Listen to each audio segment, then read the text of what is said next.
Hi everybody and welcome. Today I have the BOSE Portable Home Speaker and I'm going to tell you what to do if your speaker is saying in random moment that it has 100% battery.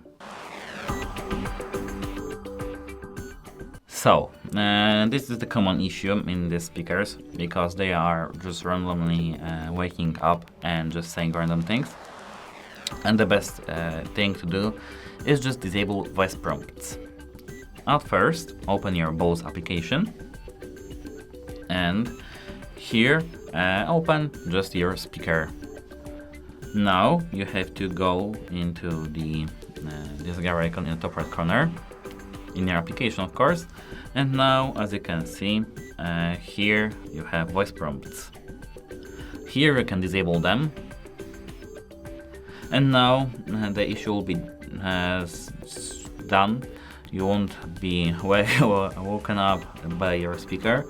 But apart from that, you can enable them and just switch between languages to reset your cache, your speaker cache, and your issue will be done too.